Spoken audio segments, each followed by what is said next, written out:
Hello everyone. So, depending on who you are, what will happen to your body after you die will be different. Some of you will be buried, some of you will be cremated, and some of you, like me, intend on boosting the nutritional strength of others. But one man's body was used for something rather different after death, irrespective of whether or not he consented to it. Meet Big Nose George, the man who was turned into a pair of shoes. He went by a few names on account of the size of his nose, aside from his real name, George Parrot. There was the classic Big Nose George. There was the more poetic Big Beak Parrot. Now, I propose we also add the macaw outlaw to the list. Well, anyway, as an outlaw in the Old West, he just wasn't that good. Like, once he tried to derail a train to rob it by tampering with the track, only some guys showed up and fixed the track while he just had to watch. Eventually, a couple of lawmen came along to hunt them and his gang, and surprisingly, George actually did kill them, so the bounty was doubled on him. Well, after robbing a military convoy for up to $14,000, he went and got drunk in Montana in celebration. I don't think this will end well. And it didn't, but I already knew that since I am omniscient in this 2D poorly drawn world. Well, he ended up bragging about killing the two guys and was arrested and sentenced to hang in 1881. I think we have time for one jailbreak attempt, so make it a good one, old Big Nose. Time's up. He was forced back to his cell by the sheriff's wife. Upon hearing this, the town's local vigilantes came along under the guise of rescuing him. Once he was extracted from jail, he was lynched.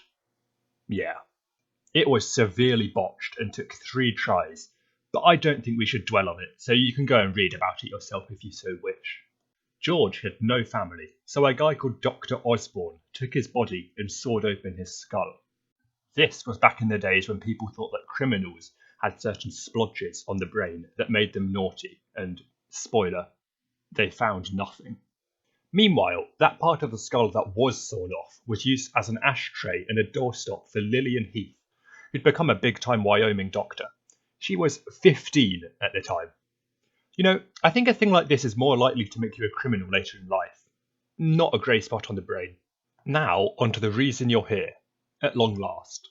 The skin from George's chest and thighs was taken to a Colorado tannery and, for some macabre reason, turned into shoes.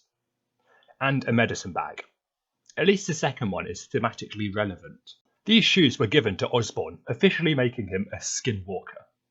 Apparently he was a bit disappointed that George's nipples were not included as part of the shoes, but hey, we can't all get what we want. Did I mention that John Eugene Osborne would become the first Democrat governor of Wyoming? As in, the people elected a guy who wore human skin shoes.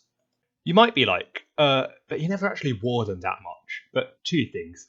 First, you don't really have to defend him. And second, he literally wore the shoes to his inaugural dance, over 10 years after they were first made. Anyway, what remained of George was stuffed in a barrel and eventually buried and largely forgotten about, until it was rediscovered in the 50s. Ultimately, we should appreciate Big Nose George as a man who put his heart and soul into everything, whether it be a failed train robbery, a failed jailbreak, or a pair of shoes. Well then.